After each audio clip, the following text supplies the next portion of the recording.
வணக்கம். பிஎம்டி மக்கள் பாதுகாப்பு இயக்கத்தின் மாநில ஒருங்கிணைப்பாளர் பொன்ராஜ் தேவர். நேற்று கலெக்டர் ஆஃபீஸில் தென்காசி மாவட்டம் வல்ராமபுரம் கிராமத்தில் தீண்டாமை வேலி போட்டதாக ஒரு சமர் டிவி அப்படிங்கிற யூடியூப் சேனலில் பார்த்தோம். ஆனால் அங்கே உண்மையாக நடந்தது என்னன்னா, தேவேந்திரகுல வேளாளர் சமூகத்தை சேர்ந்தவங்க வீடு கட்டியிருக்காங்க. அந்த வீட்டு பக்கத்தில் உள்ள ஆக்கிரமிப்பு பண்ணி பல வருடங்கள் அவங்க கையில இருந்துச்சு.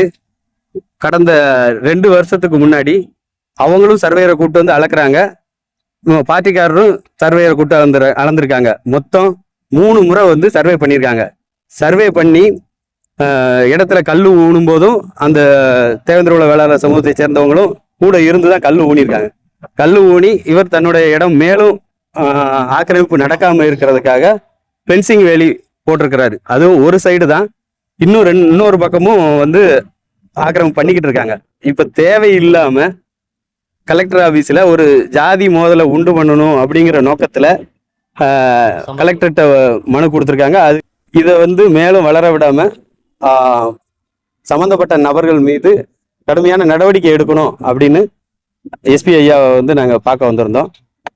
இடத்துக்காரரு அவர் உண்மை நிலவரம் என்னங்கிறத தெரிவிப்பார். அவங்க ஒரு தடவை அளந்தாங்க, நாங்கள் ஒரு தடவை அளந்தோம். இப்போ அவங்க வந்து அதிகமாக ஆக்கிரமிப்பு பண்ணக்கூடாது அப்படிங்கிறத நாங்கள் ஒரு ஃபென்சிங் வேலி போட்டுக்கோம்.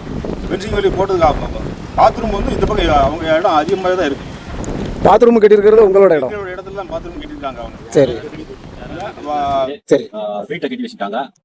2, 3, 4 வீட்டு அந்த மாதிரி உங்களுக்கு இந்த இடத்த பாதிச்சுட்டு இருக்கு. சரி, நாங்கள் அதுக்கு சர்வே முறையான வழி சர்வே பண்ணி அளந்து ஃபென்சிங் வேலி போட்டு வச்சிருக்கோம். ஃபென்சிங் வேலி போட்டதுக்கு அப்புறமாவும் இப்போ அவங்க அளவு சரியில்லை, நாங்கள் திரும்ப அளக்கக்கூடிய இருக்கோம் அப்படி இப்படின்னு சொல்லி அவங்க சொல்லி இப்போ கம்ப்ளைண்ட் பண்ணுறதுக்கு போயிருந்தாங்க.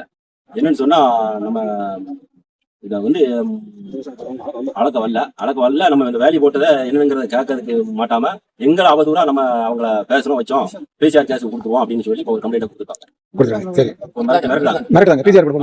அதுக்கு நீங்க என்ன நடவடிக்கை எடுத்தீங்க? இப்ப நாங்க வந்து நம்ம பிஎம்டி இயக்கத்தின் மூலியமா நாங்க வந்து எஸ்பி ஆபீஸ்ல வந்து நாங்க கம்ப்ளைண்ட் கொடுத்துருக்கோம்.